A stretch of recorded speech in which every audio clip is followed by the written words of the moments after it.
kali ini. Hero apa yang akan dia gunakan lagi ataupun hero seperti apa yang akan diamankan oleh Onyx. Karena sekarang mereka punya XP laner, mereka punya mid laner, mereka punya roamer. Gold lanernya akan ke arah mana? Melissa kah? Bakal ke arah gold lanernya dulu gak sih? Kalau atau mau surprise pick di terakhir? Kalau aku Pakito gak sih? Pakito Ngamanin dulu. dulu. Pakito dulu.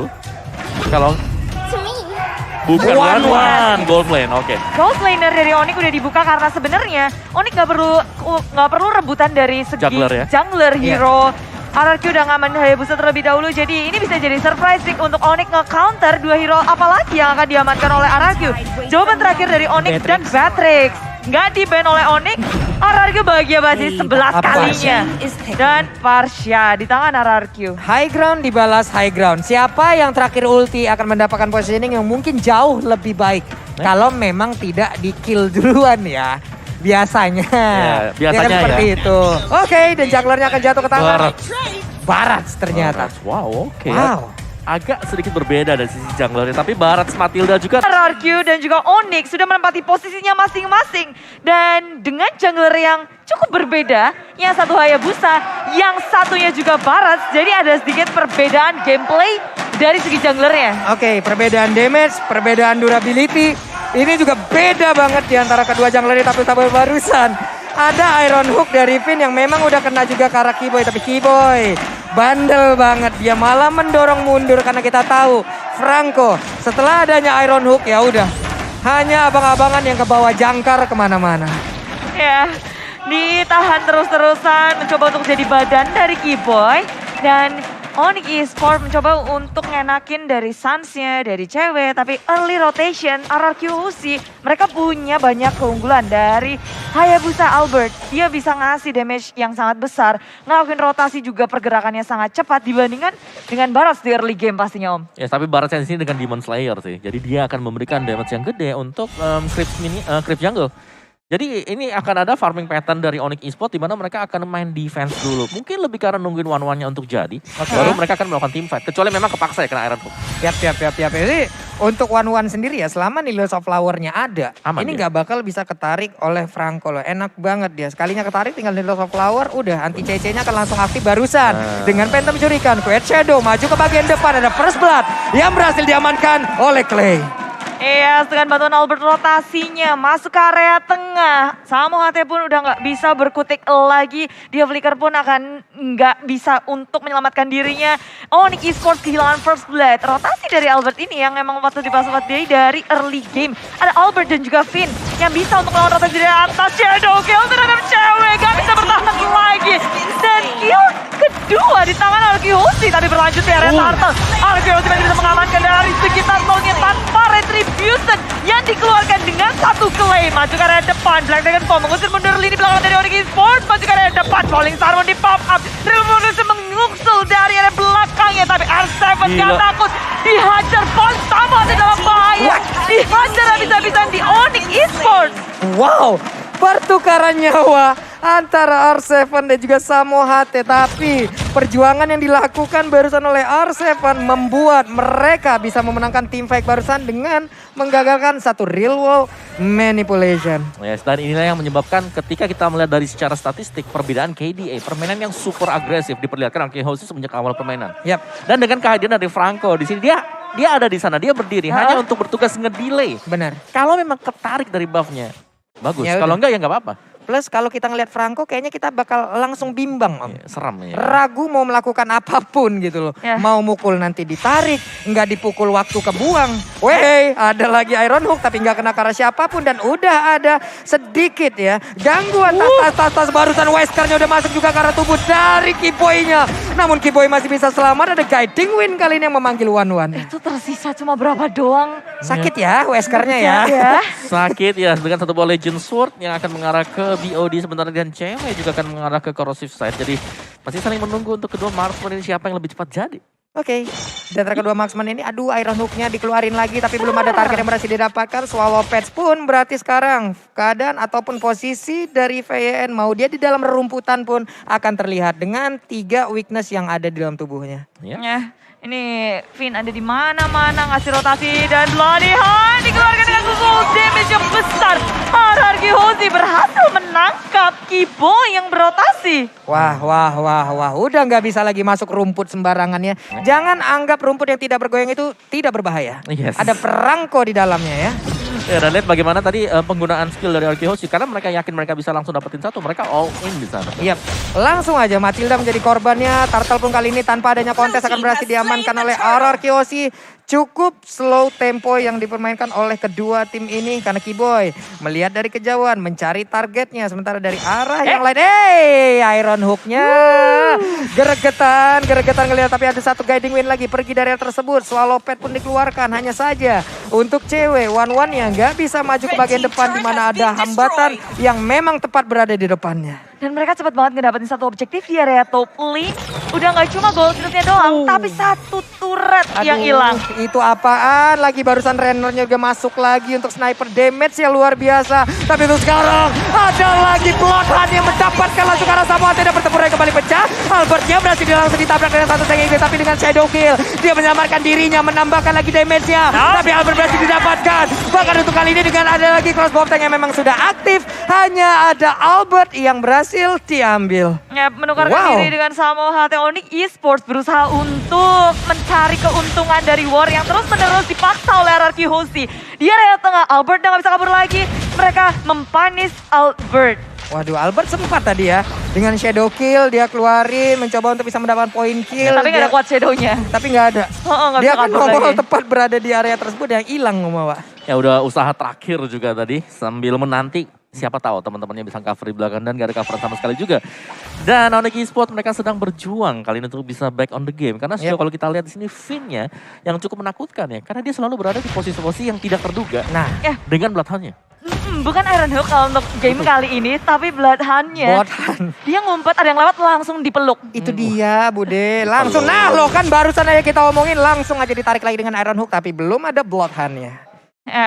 Mereka masih menahan juga mencari sasaran yang lebih tepat. RRQ Hoshi di menit yang ke-6 terlihat superior dengan net worth yang mereka miliki 2.500. Dari at least ada beberapa item yang lebih unggul.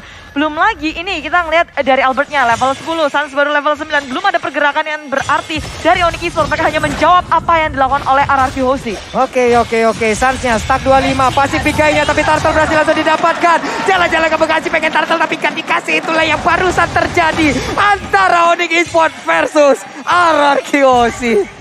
2 kali dapetin RRQ, Onyx dapetin 1. Tapi dengan ini Onyx masih berusaha untuk mengejar ketertinggalan net worth.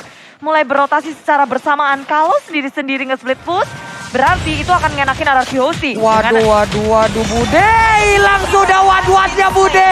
Needles of Flower pun tidak akan bisa langsung menggagalkan yang ada Bloodhound-nya. Namun Renner barusan snipernya nggak kena ke arah siapapun.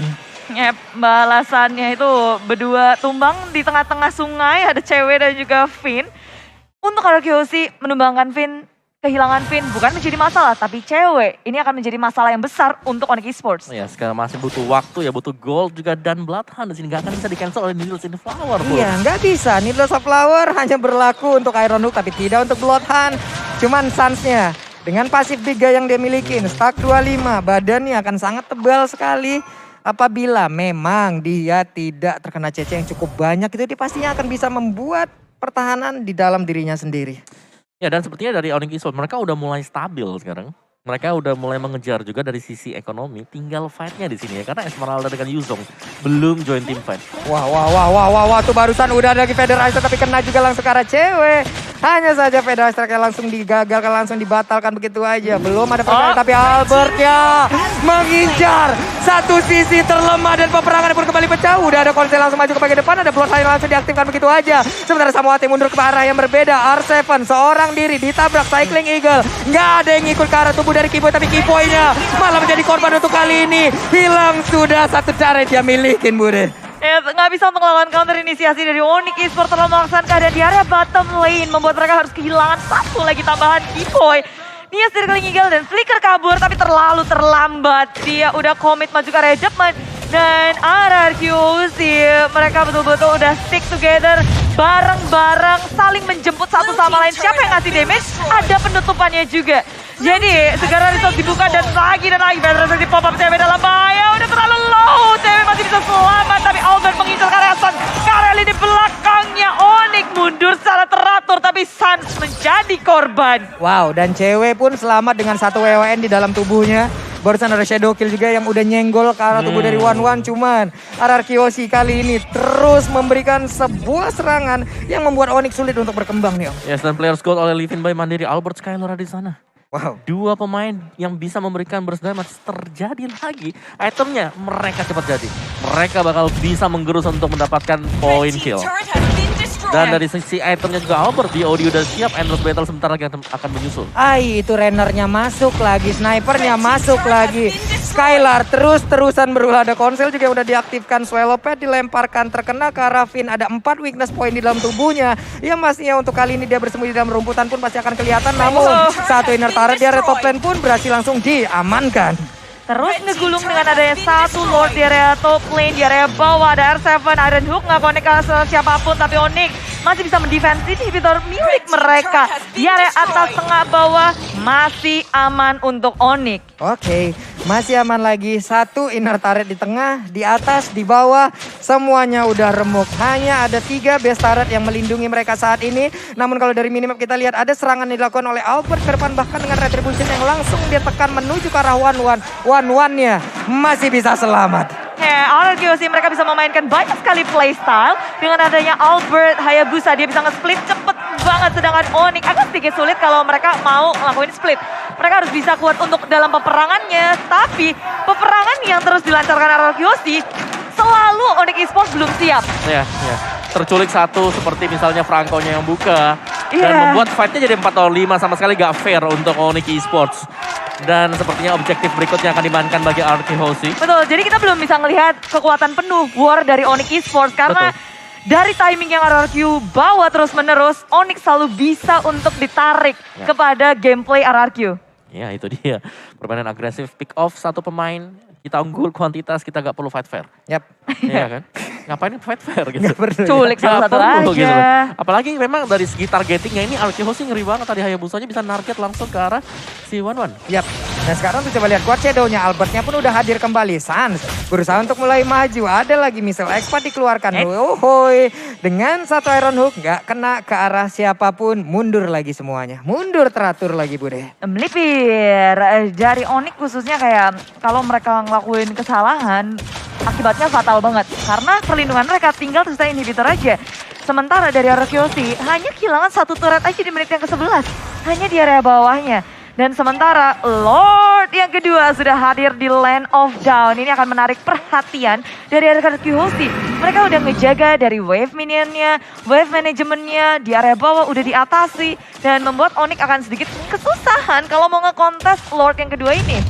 Wah, ini udah dicolek masalahnya nih. Akan seperti apa kejadiannya nih. Karena kalau kita lihat di bagian atas, ada void crystal yang udah dikeluarin juga. Sementara Keyboy mencari informasi untuk maju ke bagian depan. Keyboynya sudah masuk ke dalam area dari Fearlord itu sendiri. Di belakangnya begitu banyak pemain-pemain Onyx udah mulai hadir. Tapi Finn-nya siapa yang akan langsung ditangkap karena udah ada Bloodhound. Namun masih digagalkan begitu aja. Udah dari World Manipulation. Namun untuk kali ini Lordnya berhasil langsung diamankan juga oleh Skylar. Patricknya bermain begitu baik. Tapi udah ada Franco juga yang berhasil diamankan. Finn-nya udah gak kuat lagi. Albertnya berusaha untuk kabur yang tersebut. Dengan adanya satu lagi energy impact. Bahkan barusan Skylar entah daripada datangnya damage yang sangat besar masuk ke arah tubuh pemain Onyx. Wow, itu nggak disangka pasti, damage kagetan. Langsung headshot ngedapetin satu Suns dan itu Suns. Oh no. RRQC akan melaju bersama Lord ke dalam inhibitor milik Onyx Esports. Onyx dalam kondisi bertahan mencoba untuk melawan defense di laning yang terus-menerus digerakkan oleh RRQC. Wah, ini Skylar dalam posisi yang sangat-sangat baik pula. 301 adalah damage yang dimiliki ataupun KD yang dimiliki. Tapi sekarang Shadow Kill-nya udah mulai masuk ke arah tubuh beroleh dari milik Onyx Esports. Ada Feather Eye Strike lagi dan Lord pun menghilang, berarti ada nafas tambahan untuk Onyx kali ini.